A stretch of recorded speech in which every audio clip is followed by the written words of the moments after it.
was our topic again? How many times did you ask that question, Archie? It is financial management. Sorry guys, I always forgot because it is not familiar for me. I'm not familiar with it too. What if we conduct a research or an interview? Exactly.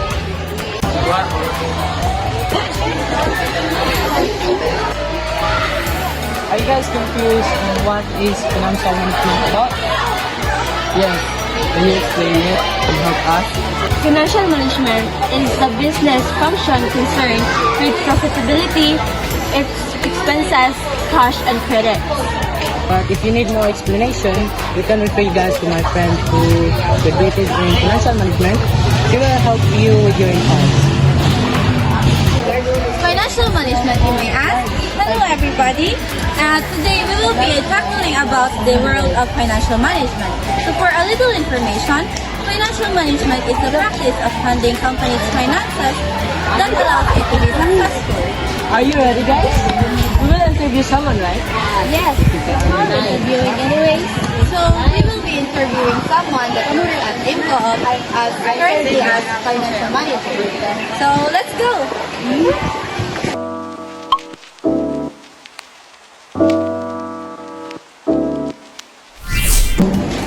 So good morning, ma'am. Thank you for giving this opportunity to us for us to interview you today. So can we ask a few questions about your experience about financial management? Me personally, So first question, ma'am. What made you choose a financial management career? made me choose. Personally, no, it was not actually the choice by me when I was, when I enrolled my first year, our first semester in college way back. So I really wanted to pursue medical course. Pero wala siya, hindi siya available sa school na ang enrollan. So, this way wala siya. So, it was my friend who suggested that it was like, ang sa'yo kung course ibutang rin sa enrollment form. So, ina pa rin. It was my friend who suggested na, you have to take up BSA. So, that was that, that's how I started. Kung asa ko karon nag-work, then pagano mo tanong nga kanang sila kinaon silang anak numbers. So I am not that good in numbers, but it's just a matter of embracing challenges siguro on what have we started. Then but I am fan of analyzing financial data, but not really good, pero bumalis na rin. Managing budgets personally, so maka-help ko siya kanang kuan po ba sa imong personal nga kabalo ko mag-budget sa imong personal life, sa imong household, then ma-apply sa nimo sa imong work. So maybe that's the reason I ended up with this job. The second question is, what are the financial management responsibilities? So kung may responsibilities as a financial manager, no, so naghansyog kayo siya. Kung search ka everywhere sa Google, so sa Canada, naghansyog kayo. Pero for me, preparing financial reports is one of the major responsibilities as a financial manager. So ang financial data, ang imong negosyo ba kay when you prepare financial reports, translate mo ang activities sa business into a financial data. So, ikaw mo interpret na makarelate ang management. So, another is managing budgets. So, you know how to manage kanang budgeting, kabalo ka sa budgeting, then forecasting financial performance. So isa po siya, you have to predict and estimate future financial performance sa sa company or sa organization. Then, you also have to manage the cash flow, the in and out of daily cash of the business na ensure kung nimo ang make sure nimo ang availability sa kwarta sa daily operations. Another is you have to control the cost. So you have the saying kanang syempre no ang goal sa business is to declare profits or revenue at the year end. So pwede kang kanang implement of cost cutting measures para mas dako inyong profit na ma-declare for the year. So you have also the say to kanang what or where to invest the money of your company or the organization. But making sure po na safe ang investment, dayon nito po ang ROI, ang return sa inyong investment. So, another is kanang isa po is you have to manage financial risk of the company. So, you address different possible risk, particularly in operation. But your lookout is the whole company or the whole organization. Another thing is you have to ensure compliance, particular sa inyong company kung asa ka-work. So making sure that the company is compliant with the regulatory. This is to avoiding penalties and surcharges, syempre kay additional expenses na sa inyong company if ever na mag-penalty or mag-apply with surcharge. Then you have to collaborate with other departments within your company or organization para ma-align ang inyong financial strategies with the overall business objectives. Third question, ma'am. If we would ask, what are the three major functions of the financial management? Three major functions. So, the tangible functions in financial management, no? But for me, if I would be waiting for, first for me is the financial planning. So, this involves the setting of financial goals, no, sa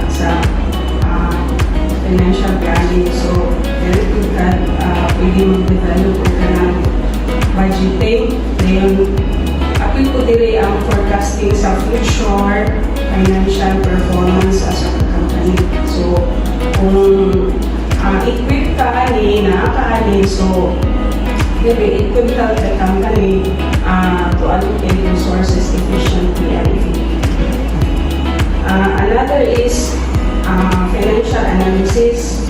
So, this is to interpret data to provide insights to the management especially and make them informed and for them to decide take proactive measures for the company and to mitigate the possible risk. So kay ang management dili man po siya tanan bitaw nga makarelate kung present ka og financial analysis sa imong financial reports. So it is the role of the financial manager to explain, to elaborate for them. Then next is financial risk management. So for me, isa po siya sa pinaka-importante kay this involves identifying and assessing the financial risk. So that's different kuan sa atong surroundings. So kung may nag-lending ka, so dapat kabalo ko sa credit risk sa nagpautang. And pwede po market risk and operational risk. So this helps the company to minimize losses and could be maximize return opportunity para kay manageable man ang risk sa isa ka company kung kabalo ka handle ana. And last is financial compliance. So more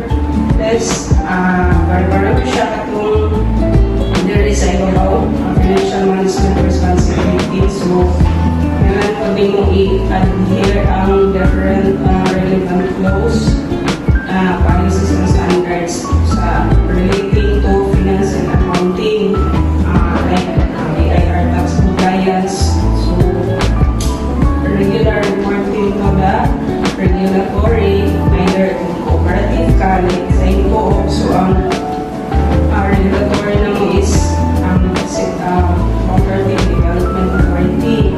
So, kami regular reporting na ina-submit, ina-comply, and including also is the internal control procedures within the company curriculum. So the first question is, what is the primary objective of the financial management? So, kung may ka-primary objective of the financial management, so it's the goal man of every business entity to achieve optimum profit.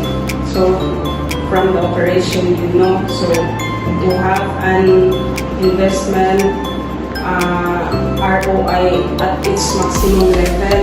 Mo man yun na kasagaran, mo invest ka kayo tungod to mo-earn. At gusto pa mo-earn o dako. Dayon, dapat kabalusod ka nga ni-invest ka kay gusto ka ma-earn ang dako. Pero kabalusod dito kasi mo magalingon na, dyan ay kaakibat nga risk na nag-uban. Kay kung buhi ka o kapital, let's say 1 million, invest ka 1 million, balik kung ba anak ka doon, balik ko baka ako kung 1 million, no? So, nadid siya ka ng kapuyog na risk yun. So, it's the goal of your business entity to achieve optimum profit and to have an investment ROI at its maximum level while keeping the risk under control. So, it is also to create shareholder value or satisfy customers, attract and retain sa inyong mga talents muna and contribute to the overall success of the organization. Fifth question. What is the role of financial management in business decision making? The role of financial management in business decision making. So, for me, making the financial choices align the company's overall objectives while taking into account the potential financial risk and rewards. Its ultimate goal is to balance the short and the long-term financial goals, minimizing the risk and maximize profitability for the company. So, mo gina for me ang role ng financial management sa decision making when it comes to sa negosyo. So the sixth question is, how do you manage your role as a part of financial management? So, managing work as part of financial management yung more o lang sa ako itong gawaling balay. Diba, mapwede na ito, although hindi lagi sila kuhaan, pero more on time management. So, managing work as part of financial management is to ensure that financial resources are being utilized effectively and efficiently. So, maybe some of these ideas can be considered. No? So, first is you have to set your objectives and goals. So, kung wala taan na i-set, hindi man takabalo, asa ka magsugod? Unsa ako na ito pagsugod? Unsa may atong sugdan? Second is from your objective or your goals, you have to develop a budget based on your set objective and goals. So, pinanatay na set ng objectives. So, nanatay basis ako ang mga plano. Then, next is when you have the plan, you have to allocate all your resources. Kung nasa ka kung narabaho ka so yung pang personnel.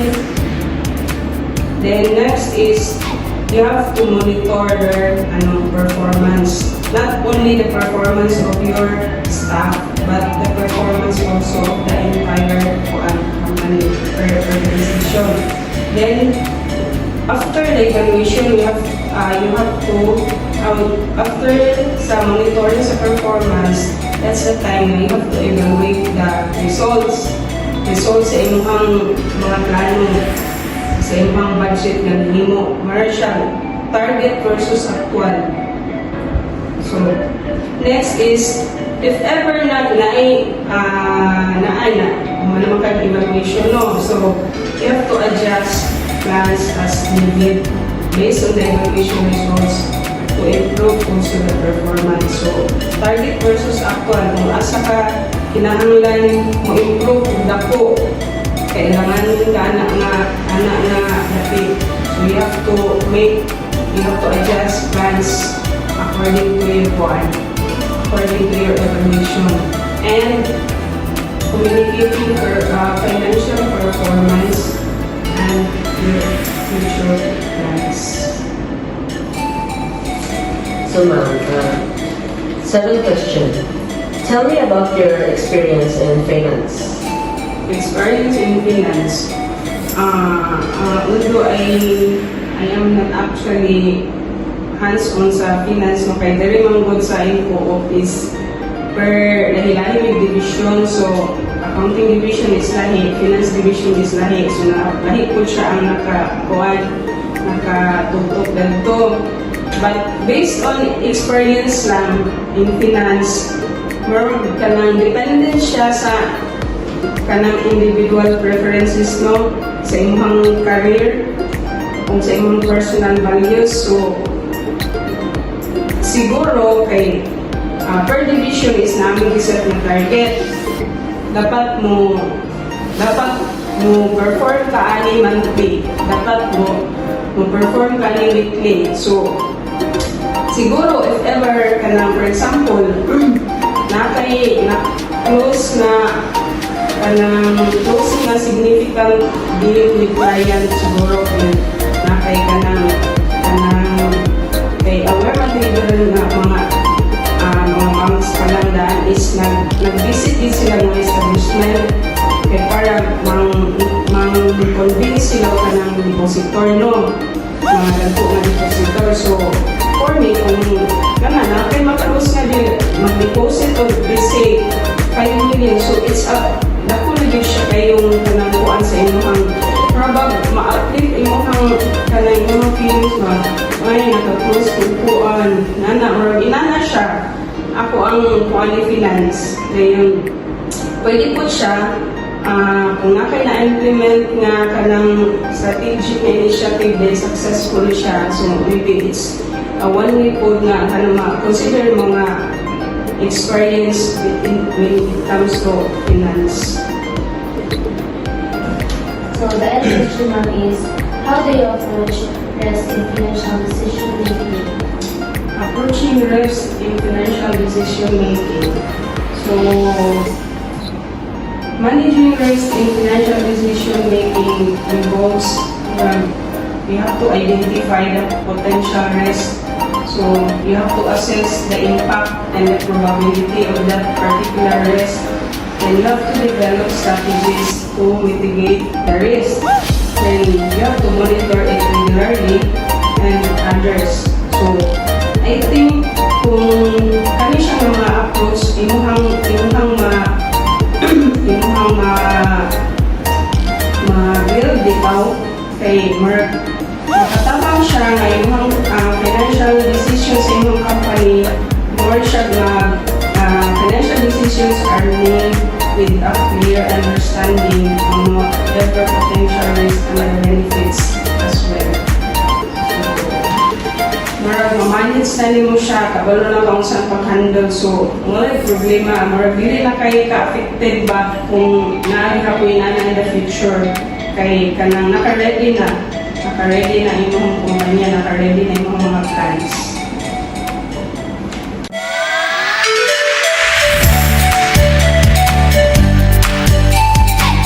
Financial management involves planning, organizing, and controlling an individual, business, or organization's financial resources in order to achieve its goals.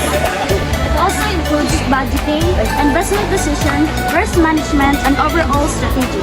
These are all parts of ensuring a long-term financial stability and growth.